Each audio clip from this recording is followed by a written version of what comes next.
너희는 너희가 하나님의 성전인 것과 하나님의 성령이 너희 안에 계시는 것을 알지 못하느냐?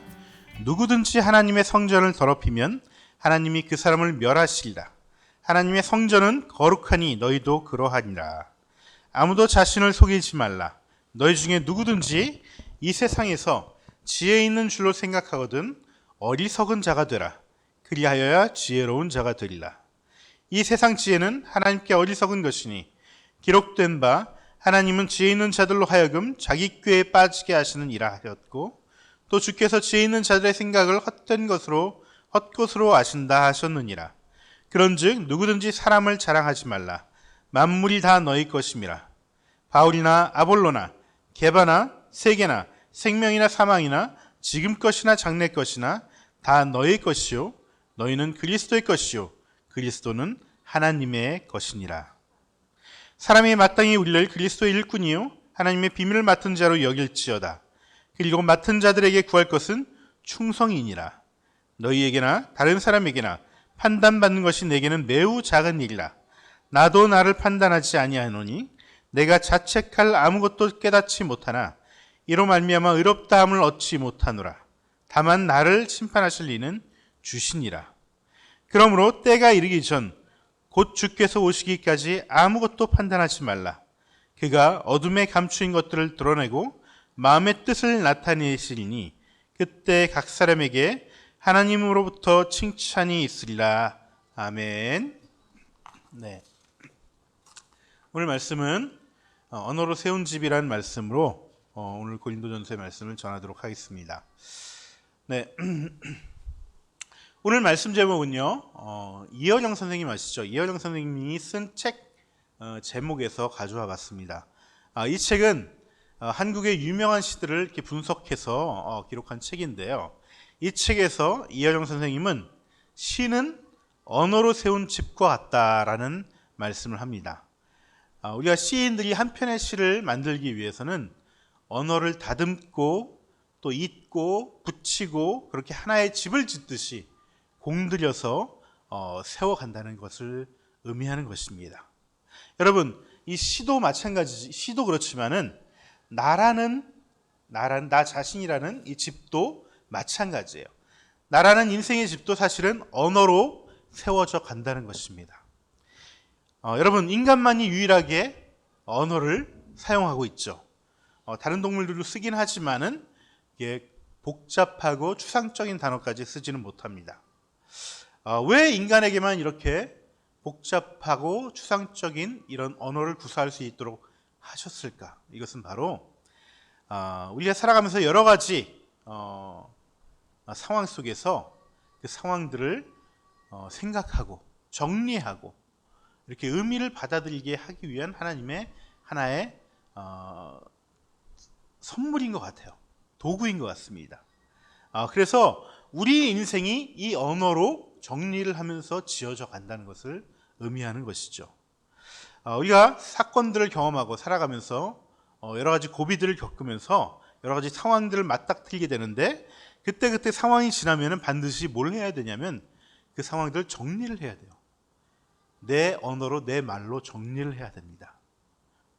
그것이 바로 언어로 정리를 한다는 것이고, 이렇게 언어로 정리를 할 때 내 인생이 하나씩 차곡차곡 쌓여져 간다는 것이죠. 내 인생이란 집이 쌓여져 간다는 것입니다.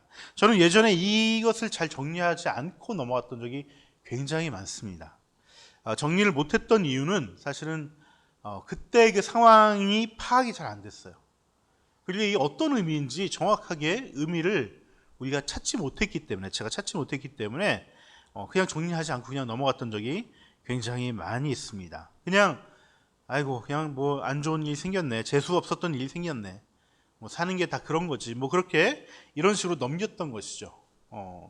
자꾸 생각해봤자 내 마음만 힘들어지고 기분만 안 좋고 답은 모르겠고 그렇게 되니까 그냥 모두 잊어버리고 넘어가고 그랬던 적이 많이 있었습니다. 그런데 이게요, 결코 좋은 것이 아니라는 것을 요즘 들어서 많이 깨닫고 있습니다. 여러분, 인생은 정답이 없습니다. 그때 완전한 의미를 파악하고 정리할 수 있는 사람은 사실 별로 없어요. 자기 그릇에 맞게, 자기 수준에 맞게 나름의 정리를 하는 것이 굉장히 중요합니다. 우리 우린이가 제가 보면은 가끔씩 자기 생각을 얘기를 하는데 뭐 말도 안 되는 생각이죠. 근데 나름의 생각으로 그 수준으로 정리를 하고 있는 것을 봅니다. 어찌됐든 이것이 맞고 틀고를 떠나서 내 수준에 맞게끔 그것을 정리하는 것은 굉장히 중요합니다. 물론 그렇다고 해서 자기 나름대로 정리한 이것을 절대화시키면 안 됩니다. 이건 꼭 맞는 거야. 그때 정리한 내용이 꼭 맞는 거라고 하면 안 되는 것이죠. 여러분 예를 들어 볼게요. 왜 그러냐면 누군가에게 큰 실망을 당했어요. 내가. 그러고 나서 정리를 해봅니다. 사람은 정말 믿을 게 못 되는구나. 사람 의지하면 안 되겠구나. 이렇게 나름대로 정리를 했다고 칩시다. 그런데 다음에 다른 사람을 만났는데 그 사람을 믿지 못해서 오히려 낭패를 보는 경우가 생깁니다. 그 사람 믿어줘야지 더 이게 잘 풀려져 가는데 그 사람을 믿지 못하고 좀 차갑게 대하고 그랬더니 오히려 관계가 어그러지고 일이 안 풀려지는 경우가 많이 있습니다. 이것은 자기가 예전에 경험했던 그 사건을 가지고 이것을 절대화시켰기 때문에 그렇게 된 것이죠. 정리를 하시되 절대화하면 안 됩니다. 한 가지를 가지고 일반화를 하면 안 된다는 것이죠. 네. 이렇게 일단 정리를 하고 받아들이는 것이 중요하지만은 그걸 절대화하면 안 되는 것입니다. 여러분 그래서 가장 좋은 것은 하나님의 언어로 정리를 하는 것이 굉장히 중요합니다. 하나님의 언어라는 것이 무엇이겠습니까? 바로 성경의 말씀으로 정리를 하는 것이죠. 말씀을 듣거나 묵상을 하면서 깨달은 것을 통해서 자기 삶에서 일어난 일을 이해하고 정리하는 것입니다. 예를 들면 이렇습니다. 똑같이 사람에게 배신을 당했어요. 실망을 크게 느꼈습니다. 하나님 말씀을 평상시에 잘 묵상하고 귀를 기울였던 사람이라면 이런 일은 자주 일어나는 것이라는 것을 알 수 있습니다. 왜냐하면 사람은 악한 때가 많고 또 이렇게 배신까지 가진 않더라도 실망하는 경우가 굉장히 많기 때문에 그렇습니다. 우리가 자식이나 배우자나 형제, 자매 간에도 심지어는 내 스스로에게도 실망할 때가 너무나 많지 않습니까? 사람은 그런 존재입니다. 하지만 하나님의 말씀으로 그 상황을 정리하다 보면 사람이 실망스럽다는 것이 절대화돼서 정리해야 되는 것이 아니라 그냥 현실 인식으로 다가오게 되는 거예요. 그냥 현실을 그렇게 인식할 뿐이에요. 세상은 그런 거야. 사람은 그런 거야. 하지만 하나님의 말씀은 사람이 악하고 세상이 악하다는 것으로 끝나지 않습니다. 하나님의 말씀은 그 속에서 소망을 우리에게 준다는 것이죠. 왜냐하면 하나님께서 친히 그 일그러진 세상에 대해서 사랑의 마음을 품고 계시고 이 일그러진 세상을 바꾸겠다고 우리에게 약속하셨기 때문에 그렇습니다. 그리고 이것을 위해서 지금도 열심히 일하고 계시기 때문에 그렇습니다. 여러분, 하나님께서 이 세상을 사랑하셔서 독생자를 주셨다라고 요한복음 3장 16절에 이렇게 기록되어 있습니다. 그 일그러진 세상에 나도 있고 너도 있고 우리가 있는데 그런 우리가 살아가고 있는 이 세상을 너무나 사랑하셔서 독생자 예수 그리스도를 십자가에 내어주셨다는 것입니다. 거기에 우리의 소망이 있는 것이죠. 그 소망이 있는 사람은 어찌 마음을 닫을 수 있겠습니까? 현실의 냉혹함을 인식하고 인정하면서도 그 사람을 위해, 그 일을 위해, 그 상황을 위해 위험을 감수하고 내 불편을 감수하고 내 마음이 아픈 것을 감수하고 다시 한번 길을 내주고 다시 보듬어 안고 기회를 주는 것이죠. 우리의 삶을 정리해 나갈 때 하나님의 말씀으로 우리의 삶을 정리한다면 우리의 신앙은 우리로 하여금 명확한 현실 인식과 더불어 그 현실을 뛰어넘는 사랑의 하나님이 주시는 소망과 비전으로 그 현실을 극복할 수 있는 힘을 주신다는 것입니다. 이것이 말씀이 주는 힘이고 말씀이 주는 지혜이고 그 말씀이라는 언어로 세워진 인생의 축복이라는 것이에요. 그래서 예수님께서는 산상수훈 결론에서 이렇게 말씀하시죠.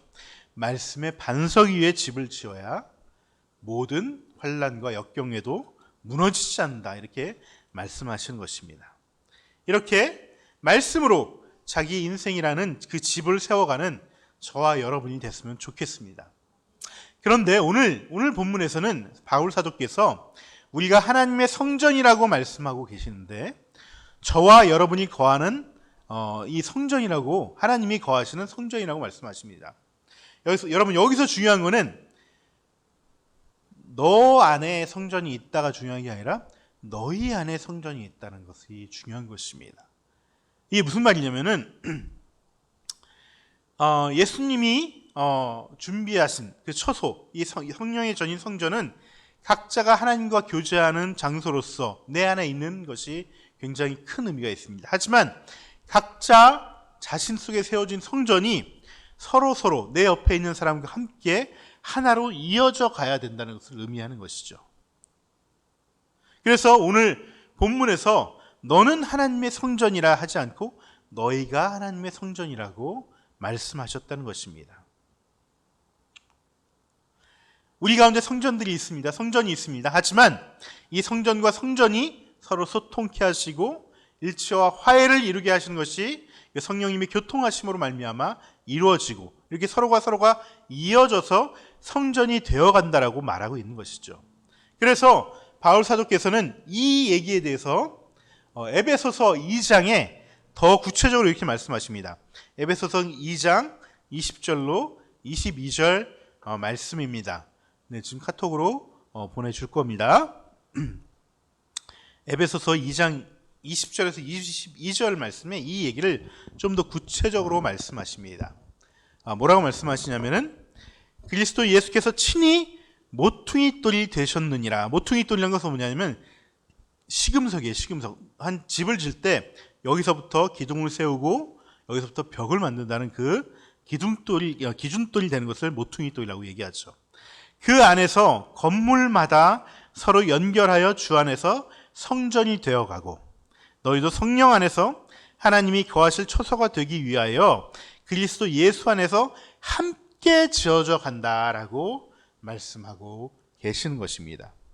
여러분, 개개인의 심령 안에 있는 성령의 전이 건물로 서로 연결되어서 주 안에서 큰 성전이 되어져 간다는 것입니다. 그렇게 해서 예수 그리스도 안에서 함께 지어져 간다는 것을 말하는 것이죠. 여러분, 이것은 고대 그 중동 지방의 이런 성 구조를 알고 계시면 이해가 굉장히 빠릅니다. 고대 중동의 성들은요, 그냥 성벽만 있는 것이 아니라 각각의 집들이 모여서 그 집 자체가 하나의 성벽이 되는 거예요. 여러분들 아파트에 살고 계시면은 아파트 한 동에, 우리 교회도 있는 건물도 마찬가지지만 수많은 어떤 집들과 사무실들이 있지 않습니까?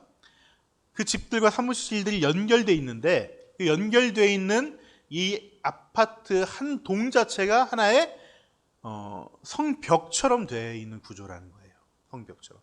그래서 성을 이루고 그 안에 뭐가 있습니까? 성전이 있는 것이죠. 이렇게 서로의 성전들이 모여서, 서로의 집들이 모여서 하나의 큰 성전을 이루게 되는 것, 이것이 바로 하나님께서 진짜로 거하시는 온전한 성전이라는 것을 말하는 것입니다. 자, 그러면은 이 각각의 작은 성전들이 모여서 큰 성전을 이루어간다면 이 각각의 성전은 무엇으로 이어져 갈까요? 무엇과 무엇으로 이어져 갈까요? 우리가 실제로 집을 짓는다면은 시멘트와 돌과 콘크리트와 철골 구조로 이렇게 이어져 가겠지만은 우리 마음의 성전들은 뭘로 이어져 갈까요? 네, 저와 제 아내라는 작은 성전이 연결되어지고, 또 고말자매님과 또 민경이와 윤서와 민주와 은희와 우린이가 라는 성전이 서로 연결되어져 하나의 성전으로 지어져 간다면은 그 성전은 당연히 성령의 교통하심으로 일치화하시고 하나 되게 하시는 성령님에 의해서 이렇게 눈에 보이지 않는 그 영적인 역사에 의해서 하나로 만들어져 가는 것이죠. 하지만 그것은 이제 눈에 보이지 않는 영적인 역사이고요. 실제적인 수단은 바로 언어라는 것입니다. 언어. 우리가 내뱉는 언어를 통해서 우리가 성령님께서 영적인 일치를 이루어 가신다는 것이죠. 여러분들 이제 새 학기가 돼서 새로운 친구도 만나고 선생님도 만나게 되었는데, 그것 때문에 이 관계가 잘 맺어졌으면 좋겠다라는 어떤 기도 제목들도 올라오고 있습니다. 여러분, 이 모든 것을 이루어가는 그 재료, 사람과 사람을 이어가는 그 재료가 바로 언어라는 것입니다. 개개인의 인생이라는 집도 언어로 세워지는 것이고, 각각의 집이 연결되어져 가는 그 관계로 새로워진, 관계로 맺어져 가는 그 공동체라는 집 역시, 교회는 성전이겠죠. 이 함께 지어져 가는 성전 역시 언어로 세워져 간다는 것입니다. 그래서 내가 어떤 언어를 사용하는가가 바로 내가 온전한 성전으로 되어져 가느냐 안 가느냐를 결정짓는다는 것이에요. 그래서 우리는 언어를 사용하되 일치시키시고 소통케 하시는 언어를 사용해야 되는데, 그 언어가 바로 성령의 언어라는 것입니다. 성령의 언어. 우리는 성령의 언어를 사용하고 성령의 언어로 서로를 대해야 됩니다. 그렇지 않으면 우리는 절대로 성전으로 서로 이어져 갈 수 없습니다. 잘못된 언어를 사용하면 오히려 지어지는 것이 아니라 무너져 갑니다. 우리의 죄악된 습성이 그 육의 언어로, 내 혈기의 언어로 사용하게 되면은 성전으로 지어져 가는 것이 아니라 오히려 상대방 집을 무너뜨리고 내 집도 무너지게 된다는 것입니다. 그러면 이 성령의 언어로 말한다는 것은 구체적으로 어떤 언어일까요? 그것을 바울 사도께서는 이 성령의 언어를 오늘 본문 18절에서 이런 식으로 설명하고 계십니다. 18절 같이 읽겠습니다. 네, 3장 18절, 네, 카톡으로 지금 보내질 것입니다. 같이 읽도록 하겠습니다. 네, 아무도 자신을 속이지 말라. 너희 중에 누구든지 이 세상에서 지혜 있는 줄로 생각하거든 어리석은 자가 되라. 그리하여야 지혜로운 자가 되리라. 여러분, 성령의 언어는요, 지혜로운 말을 하는 것입니다. 근데 여기서 중요한 것은 이 지혜로운 말은 스스로 난 지혜 있는 사람이야, 난 똑똑한 사람이야, 내가 옳은 사람이야 라고 생각하는 순간 그 말은 지혜 있는 말이 되는 것이 아니라 어리석은 자의 말이 되고 만다는 것이에요. 내가 지혜롭기 때문에 내가 옳아라고 생각하는 순간, 그렇게 말하는 순간 어떻게 되겠습니까? 내 옆에서 나와 함께 성전이 되어져 가야 할 바로 그 사람은 무너진다는 것이에요. 나 혼자서는 결코 성전이 될 수 없습니다. 내 옆 사람이 세워져야 나도 그 옆 사람에게 기대서 같이 세워져 가는 것인데, 내가 지혜롭기 때문에 넌 틀렸어라고 얘기하는 순간 이 상대, 내 옆에 이 성전, 이 집은 무너져 가고 나라는 집도 결국 무너지게 된다는 것입니다. 결국 우리는 미련한 자로 살게 된다는 것이죠. 그래서 자신을 지혜롭게 여기는 것은 스스로 자기를 속이는 것이에요. 스스로 자기가 자기를 속이고 있음에도 그걸 모르는 것이에요. 스스로 자기 꾀에 자기가 빠지는 것입니다. 여러분, 아까 컬럼에서 읽었던 것처럼 당시 고린도 교회는 분열되어 있었어요. 나뉘어져 있어요. 바울이 고린도에 교회를 세우고 이제 에베소로 옮겨갑니다. 에베소에서 또 교회를 세우고 또 안디옥으로 갑니다. 이러는 동안에 당시 초대교회에서는 아주 유명하신 강사님들이 계십니다. 그 강사님들 중에 한 분이 아볼로라는 분이세요. 아볼로.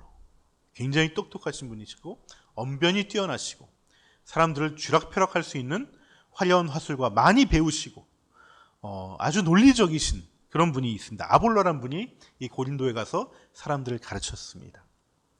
바울이 세우고 간 그 교회에 찾아가서 그들을 양육하고 가르쳤던 것이죠. 이 아볼로만 간 것이 아니라 그 다음에 또 누가 왔냐면 베드로가 왔습니다. 베드로. 게바라고 불리운 베드로가 왔습니다. 네. 이렇게 베드로도 가서 가르치고 양육을 했어요. 근데 그 배우고 가르침을 받은 그 배움 때문에 고린도 교회는 분열이 되고 말았어요. 나는 바울파다, 나는 베드로파다, 나는 아볼로파다, 그러면서 자기가 좋아하는 사람들 내세워서 서로 자기 자랑하고 남을 정죄하기 시작했다는 것입니다. 내가 제대로 배운 사람이야, 내가 옳아, 그건 아니야. 아볼로에게서 배운 사람들은 아볼로가 정말 그 당시에 굉장히 뛰어나고 명석한 사람이었고 학식과 어떤 지적 수준이 굉장히 높았던 유명했던 사람이기 때문에 아주 고급진 언어와 논리로 무장을 했어요. 이런 사람이 맞는 사람들이 있어요. 이런 사람이 맞는 사람들은 그런 식으로만 얘기하려고 그래요. 논리적으로 말이 안 되면 인정을 하지 않는 것이죠. 여러분, 베드로에게 배운 사람도 어떻게 했습니까? 베드로는 굉장히 무식한 사람입니다. 아볼로는 아주 고등 어떤 학문을 배웠던 사람이고, 베드로는 어부 출신이에요. 어부 출신. 굉장히 무식했던 사람. 베드로는 생각할 줄을 모릅니다. 그냥 그때그때 막 부딪히면서 경험으로 얻었던 사람이에요. 모든 것들을. 그래서 예수님의 수제자가 되었죠. 이런 베드로에게 배웠던 사람들은 어떻게 했습니까?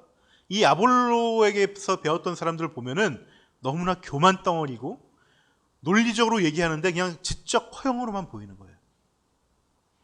아무것도 맞는 게 아닌 것처럼 보이는 것이죠. 그래서 베드로에게 배운 사람은 아볼로에게 배운 사람들을 무시하는 것입니다. 저 사람들은 진짜를 모르는 거야 라고 무시하는 것이죠. 여러분, 또 바울에게 배웠던 사람들은, 바울을 기억했던 사람들, 바울이 자기에게 복음을 전했기 때문에 나는 바울파야 라고 하면서 또 다른 사람들을 무시했다는 것이에요. 그래서 예수님을 통해서 이어져 가야 할, 그 주 안에서 성전이 되어져 가야 할 그 고린도 교회가 무너지고 찢겨지고 나뉘어지게 되었다는 것입니다. 여러분 생각엔 누가 오를 것 같습니까? 바울파가 오를 것 같습니까? 아볼로파가 오를 것 같습니까? 베드로파가 오를 것 같습니까? 여러분, 대부분의 싸움과 갈등은 틀림 때문에 오는 것이 아니라 서로 간의 다름 때문에 오는 것입니다. 유식한 언변을 좋아하는 사람은, 논리적인 사람은 아볼로가 옳다고 생각하는 거고, 베드로에게 배운 것은 성에 차지 않는 거예요.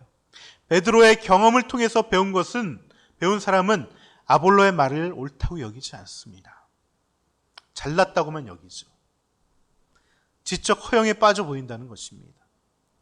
하지만 다 옳습니다. 다 서로에게 필요한 사람들입니다. 이런 것을 가지고 싸우니까 얼마나 어리석겠습니까? 여러분, 이런 분열은요, 교회에서만 일어나는 것이 아닙니다. 우리가 맞닥뜨리는 현실에서도 늘 만나게 되는 것이에요. 여러분의 가정에서 부모와 자녀들 사이에서도 일어나고요, 배우자와 배우자 사이에서도 일어나고, 언니와 동생 사이에서도 일어나고, 일터에서도 학교에서도 늘 부딪히는 것입니다. 왜 우리는 늘 이러한 현실에 처하는 것일까요? 그것은 이것이 우리의 사명이기 때문에 그렇습니다. 주님이 이 세상의 모든 불화와 다툼을 해결하기 위해서, 하나 되게 하기 위해서 이 땅에 오셔서 십자가를 지셨던 것처럼, 십자가를 통해서 하나님과 화해를 이룬 우리들이 먼저 교회에서, 그리고 내가 처한 내 가정과 내 일터와 학교에서 이 화해의 십자가를 져야 되기 때문에 그런 것입니다. 그래서 성령의 언어라는 것은요, 바로 예수님의 언어라는 거예요. 예수님이 지셨던 십자가의 언어라는 것입니다. 우리가 작은 예수로서, 또 예수님의 제자로서 예수님의 언어를 사용하는 것이 바로 우리가 성전으로 지어져가는 언어라는 것입니다. 그래서 우리는 십자가의 언어를 사용해야 되는 것입니다. 여러분, 십자가의 언어가 무엇이겠습니까? 구체적으로 얘기하면요, 십자가의 언어는 다른 것이 아니에요. 미안합니다. 내가 생각이 짧았네요. 내가 잘 몰랐습니다. 다음부터 내가 더 잘하겠습니다. 이것이 십자가의 언어예요. 내가 지혜롭다고, 내가 옳다고 말하는 것이 아니라 내가 먼저 미안하다고 말하고, 내가 맞아도 상대방을 인정하는 거예요. 사실 이 말 하기가 정말 힘듭니다. 내가 정말 잘못했으면 당연히 얘기해야 되는 게 맞지만은, 내가 잘못한 것 없음에도 불구하고 이 말을 한다는 것은 굉장히 어렵습니다. 그렇게 어렵기 때문에 이게 십자가의 언어라는 거예요. 쉬우면 십자가의 언어가 아닙니다. 여러분, 예수님이 죄가 있어서 잘못해서 십자가를 지었나요? 아니죠. 우리를 자신의 성전에 함께 지어져 가게 하시려고 십자가에 달리신 것입니다. 그리고 예수님이 아니시면은 십자가가 없었듯이, 내가 이 십자가를 지지 않으면은 내 주변에 십자가를 질 사람이 없기 때문에 내가 져야 한다는 것입니다. 누군가 십자가를 치지 않는다면 그것은 내가 져야 한다는 것을 말하는 것이죠. 여기서 내가 옳다고 말하면 어떻게 되겠습니까? 상대방도 무너지고 나도 무너진다는 거예요. 그럼 당장 이런 마음이 들죠. 그럼 내가 미안하다고 숙이고 들어가면 나만 무너지는 거잖아요.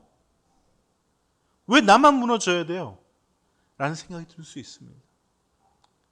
하지만 절대 무너지지 않습니다. 십자가의 언어를 쓰면 내가 죽는 것 같이 억울하고 답답하지만 그 십자가의 언어를 썼을 때만 우리가 부활을 경험할 수 있습니다. 여러분, 성경에서 부활은 능력을 얘기합니다. 능력. 자기를 부인하고 십자가를 진 자만이 능력을 얻을 수 있어요. 그 능력은 나도 변화되고 상대방도 변화시킨다는 능력이에요. 서로 사이에 막혀있는 벽을 무너뜨릴 수 있는 능력이에요. 옳고 그름, 당위성만으로는 아무리 서로 주장해봤자 결국 둘 다 같이 무너지는 것뿐입니다. 하지만 십자가의 언어는 부활의 능력이 따라오게 돼 있습니다. 도저히 바뀔 것 같지 않은 그 사람이, 그 환경이 바뀌어지는 능력이 임하게 된다는 것입니다. 그래서 이 부활의 능력을 경험한 사람은, 부활의 능력을 아는 사람은 어떤 상황에서도 된다라고 얘기합니다. 된다라고. 무조건적인 긍정의 힘이 아니에요. 내가 십자가를 졌기 때문에 된다라는 믿음이 있다는 것입니다.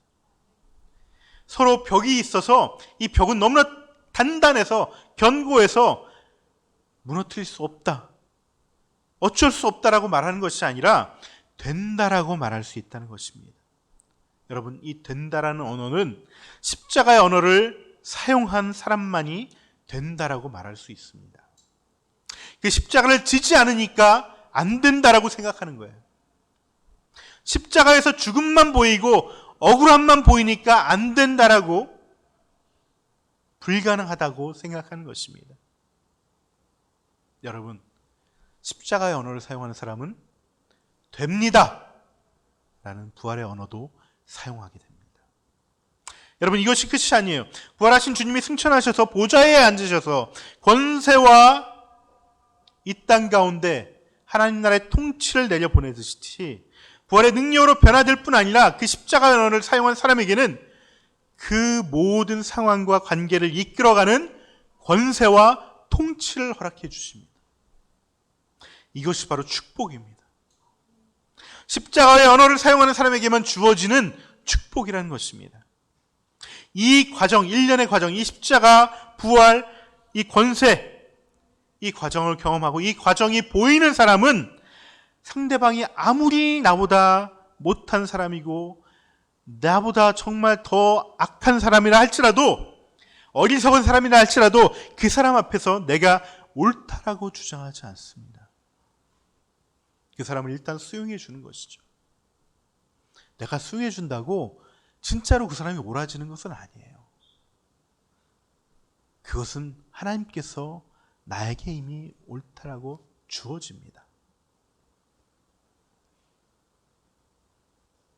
이 축복의 과정을 맛본 사람은 내가 십자가의 언어를 사용한다고 해서 스스로를 비굴하게 여기지 않습니다. 스스로를 판단하지 않습니다. 내가 먼저 미안하다고 말한다고 해서 내 값어치가 떨어진다고 생각하지 않습니다. 내가 십자가의 언어를 사용할 때 내 값어치가 떨어진다라고 생각하는 사람은 원래 열등감이 있는 사람이에요. 여러분, 나를 심판할 사람은 오직 예수님밖에 없다라는 사실을 아는 사람은 그런 열등감에 빠지지 않습니다. 여러분, 그 주님께서 나를 어떻게 판단하실까요? 십자가의 언어를 말하는 나에게 어떻게 판단하실까요? 착하고 충성된 종아, 내가 너를 기뻐하고 축복한단다. 이 말씀이 내 안에 울리게 되는 것입니다. 십자가의 언어를 사용하는 사람은 그 사람의 마음에 이 말씀이 울리게 되는 거예요. 이 말씀이 바울 사도께서 오늘 본문에서 하신 말씀입니다. 4장 우리 3절부터 5절 말씀을 같이 한번 읽어보도록 하겠습니다. 4장 3절부터 5절 말씀입니다. 너희에게나 다른 사람에게나 판단받는 것이 내게 아주 작은 일이라. 나도 나를 판단하지 아니하노니. 여러분, 바울은요, 누가 나를 어떻게 얘기를 하든, 상대방이 나를 어떻게 판단하든 그걸 되게 아주 별거 아닌 것으로 여겼다는 거예요. 그건 중요한 게 아닙니다. 나도 나조차를 판단하지 않습니다. 4절, 내가 자책할 아무것도 깨닫지 못하나 이로 말미암아 의롭다함을 얻지 못하노라. 다만 나를 심판하실 이는 주시니라. 이 얘기는 무슨 얘기냐면, 내가 생각하기에 나는 잘못한 게 하나도 없어. 자책할 게 아무것도 없다고 깨달았어요. 난 잘못한 게 하나도 없어 라고 생각했다 할지라도 그 판단이 나를 의롭게 하지 못한다는 거예요. 오직 나를 의롭게 하는 사람은 누구라고요? 분은 누구라고요? 주님의 판단만이 나를 의롭게 하신다는 거예요. 그래서 5절에 이렇게 얘기합니다. 그러므로 때가 이르기 전에 곧 주께서 오시기까지 아무것도 판단하지 말라. 그가 어둠에 감추인 것을 드러내고 마음의 뜻을 나타내시니 그때 각 사람에게 하나님으로부터 칭찬이 있으리라고 말씀하시는 것입니다. 그 칭찬을 내 마음에 울릴 수 있는 사람,